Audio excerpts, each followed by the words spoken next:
the profile, Chris, that we know so far is a classic, isn't it? He's someone that was involved in petty crime, may have been in prison, may have even been on an intelligence list. Christian, we were both down here together 6 years ago, was this week in fact, when Mohamed Merah went on his shooting spree, killing 7 people, including 3 soldiers and 3 people outside a Jewish school. And he was a young delinquent, drug dealer, just like the current government, who's just been killed, both from North African origin, petty criminals, you could say, spent time in and out of jail, and then were radically fanaticized and became basically killers on behalf of a religion. So they were both, in Mohamed Merah's case, he was regularly questioned by the intelligence services as he spent time training how to use a gun in Afghanistan and Pakistan, and yet the police gave him the slip. They figured that he wasn't that dangerous after all, and it seems we're facing basically a copycat issue here in Carcassonne, just an hour away from Toulouse. Chris Bockman down there in Trèbes, thank you very much indeed. Well, security has been very much the focus of this summit, specifically how to deal with Russia. The EU has recalled its ambassador to Moscow after leaders agreed it was highly likely Russia was responsible for the nerve agent attack in the UK.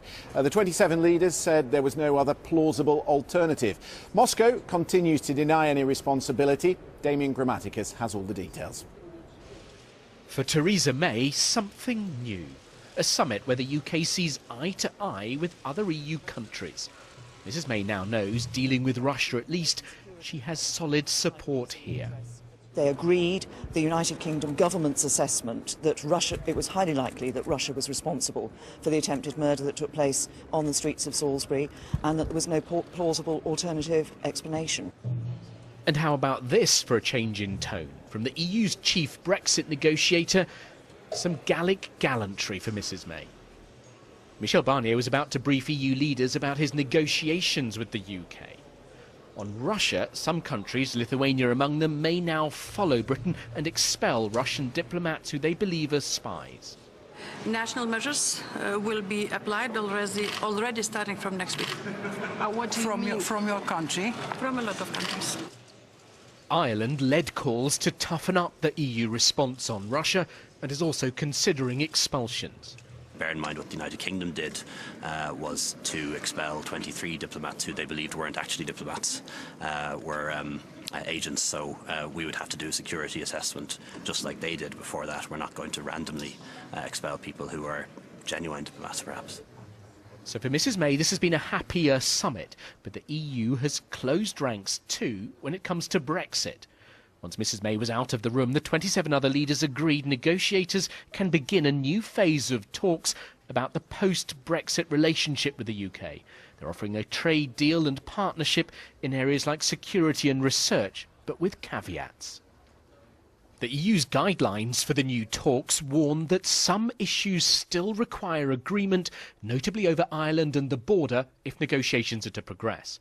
And for the future partnership, the EU says the repeatedly stated positions of the UK limit the depth of a future partnership, meaning if the UK is outside the single market and customs union, the divergence in tariffs and rules will necessitate checks and controls at borders. For Mrs May, though, this was welcome progress. We will now be sitting down and determining those workable solutions for Northern Ireland, but also for our future security partnership and economic partnership. And I believe this is in the best interests of both the UK and the EU. To get those partnerships, though, Mrs May must now find a solution that keeps the Irish border open. The key to the future. Damien Grammaticus, BBC News, Brussels. I was talking to one of our editors at the BBC today, an old hand at these summits. He's attended around 30, and he said, I can't remember the last time that Britain got so much out of a single summit. They got 3 things, really. An agreement on the tariffs from all the leaders, the tariffs that America is trying to push, an agreement on Brexit, and this statement on Russia. But Brexit, perhaps the biggest highlight. European Union leaders have approved the guidelines for negotiations on future relations with Britain after Brexit.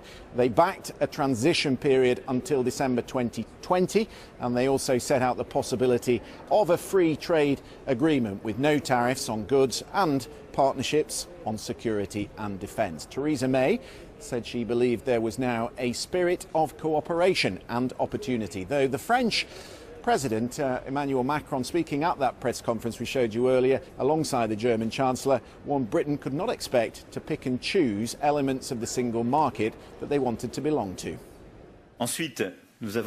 Next, we reaffirmed our attachment to the single market. The single market cannot be, there can be no cherry picking. If you're out of the single market, you're totally out of it. It doesn't mean that we cannot reach an ambitious agreement, but it means that there shall be no ambiguity.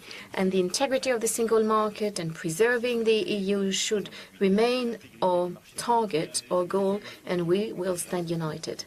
Over the past few months, we have shown great unity, accompanying this process that we still consider to be one that is regrettable.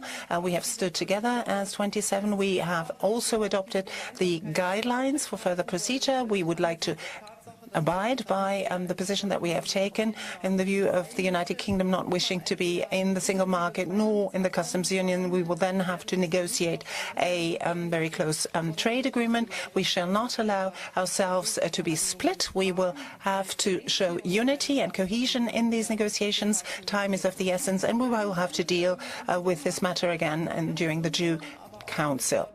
Angela Merkel there. With me is Tony Connolly, the Europe editor for the Irish broadcaster RTE. Let's turn to Russia first of all, Tony. I was with the Italian Undersecretary for Foreign Affairs last night, and he's saying this is the supreme irony that Britain, who tried to split us when they were members of the European Union proper on security and defence, now trying to bring the European Union together.